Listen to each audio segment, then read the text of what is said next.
Hello and welcome to Hollywood at Home from Arizona Public Media. I'm Victoria Lucas.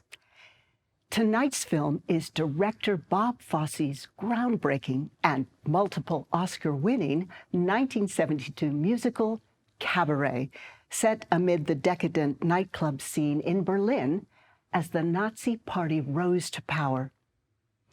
Liza Minnelli plays a joyful, irrepressible cabaret singer and dancer in the role that propelled her from popular actress to superstar. Co-starring with her are Joel Grey as the club's flamboyant master of ceremonies, and Michael York as her close friend and confidant, a naive young English language teacher with a secret. This film marked the beginning of a new kind of movie musical aimed at audiences who had grown tired of characters suddenly bursting into song. Films like The Sound of Music and My Fair Lady had been blockbusters in their time, but the turmoil of the 1970s made the upbeat optimism of the 50s and 60s musicals seem nonsensical. Director Bob Fosse didn't believe a musical had to make the audience happy, so he took a radical new approach. Cabaret would be not a movie musical, but a movie with a lot of music in it. With only one exception, the musical numbers in Cabaret are part of the shows performed inside the Kit Kat Club. The sole exception being the Nazi anthem, "Tomorrow Belongs to Me," in one of the film's most chilling scenes. Director Bob Fosse was the son of a vaudeville performer, and he himself had danced in burlesque and nightclubs as a young teen, so he knew the world of the fictional Kit Kat Club inside out. By 1971, the year Cabaret began pre-production, he had become an acclaimed and successful Broadway director, eager to transition into major movies. His debut film, the big-budget 1969 musical Sweet Charity, starring Shirley MacLaine, had not done well at the box office, despite earning 3 Oscar nominations. But Cabaret producer Cy Feuer wasn't worried about choosing Fosse to direct. He believed in Fosse's creative vision for the film, with Cabaret musical numbers alluding to and advancing the story, while the club itself would serve as a metaphor for Germany in the 30s. He also felt that Fosse's talent for staging and shooting these musical numbers would outweigh the dialogue scenes when it came to captivating the audience. So, with the director in place, it was time to begin casting. There was no doubt who would play the sleazy and mysterious master of ceremonies. Joel Grey had originated the role on Broadway and had won a Tony Award for his performance. To play the divinely decadent Sally Bowles, the producer had his eye on 26-year-old Liza Minnelli. And she had her eye on the role as well, knowing a star-making gig when she saw it. But Fosse wasn't so sure. Minnelli carried clout as the daughter of Judy Garland and famed director Vincent Minnelli, and she had been making a name for herself as an actress, earning an Oscar nomination for The Sterile Cuckoo, and she had a successful nightclub act. But she had never sung or danced on screen, which is an entirely different skill set.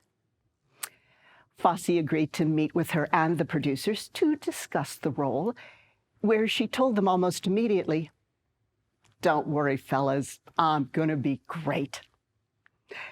A bit overconfident, perhaps, but she was right. Her performance won the Oscar for Best Actress.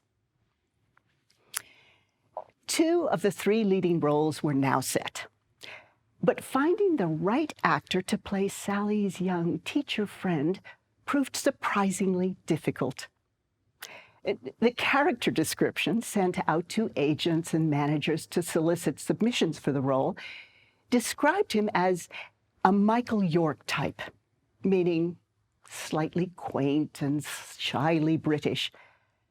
Michael York later said that when he heard about the casting notice, not from his agent, he suggested that perhaps I might qualify.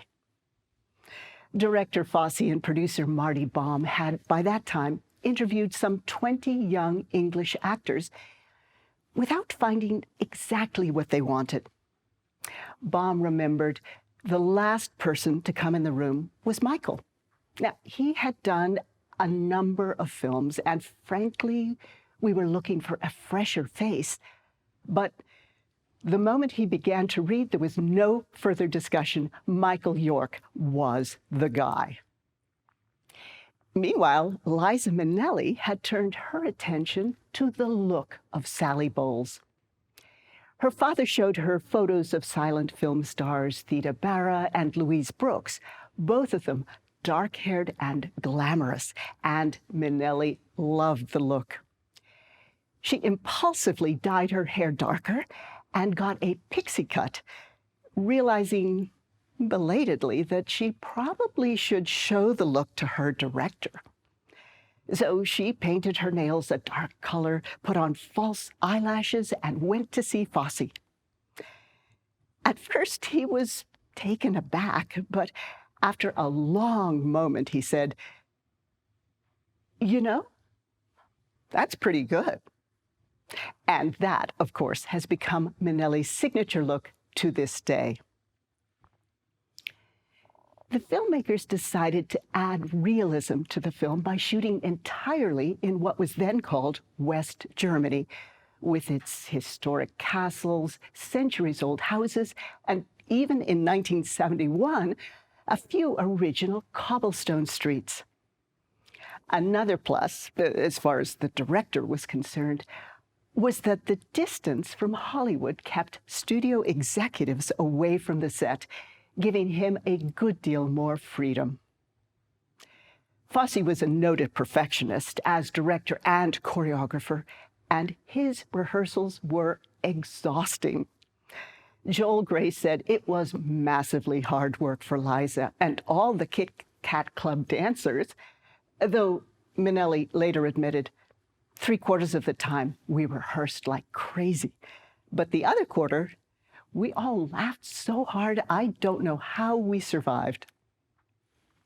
She credited Fosse with being both a mentor and a friend, saying he knew how to take my natural body movements and turn them into signature moves for Sally. Joel Grey and Liza Minnelli hit it off immediately. As he remembered, she was a real working partner. You notice that. When you're off camera and your rehearsal performance is just as strong as when you're on camera, that's when you know you're working with a professional. Once filming began, Michael York was pleased with Fosse's openness to new ideas, saying, "We would often do a take the way he wanted it, and then he'd listen to our suggestions and do another take our way, knowing that he could choose the best one later in the editing room. We were always allowed that creative input." And filming did progress smoothly for the most part, though unanticipated problems do tend to arise when filming on distant location. For instance, the extras who had to dress in Nazi uniforms would sometimes hide themselves for fear of being seen, which meant the assistant directors would have to scramble to find them for a scene. Cabaret opened to glowing reviews and strong box office, eventually taking in more than $43 million in the US alone. Nominated for 10 Oscars, the film won 8.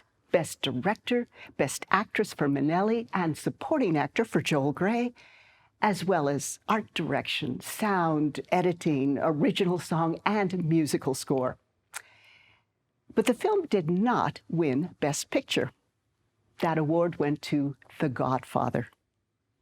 Now, please sit back, possibly with a stein of Bavarian lager, and enjoy the musical movie that changed the genre forever. From 1972, it's Cabaret.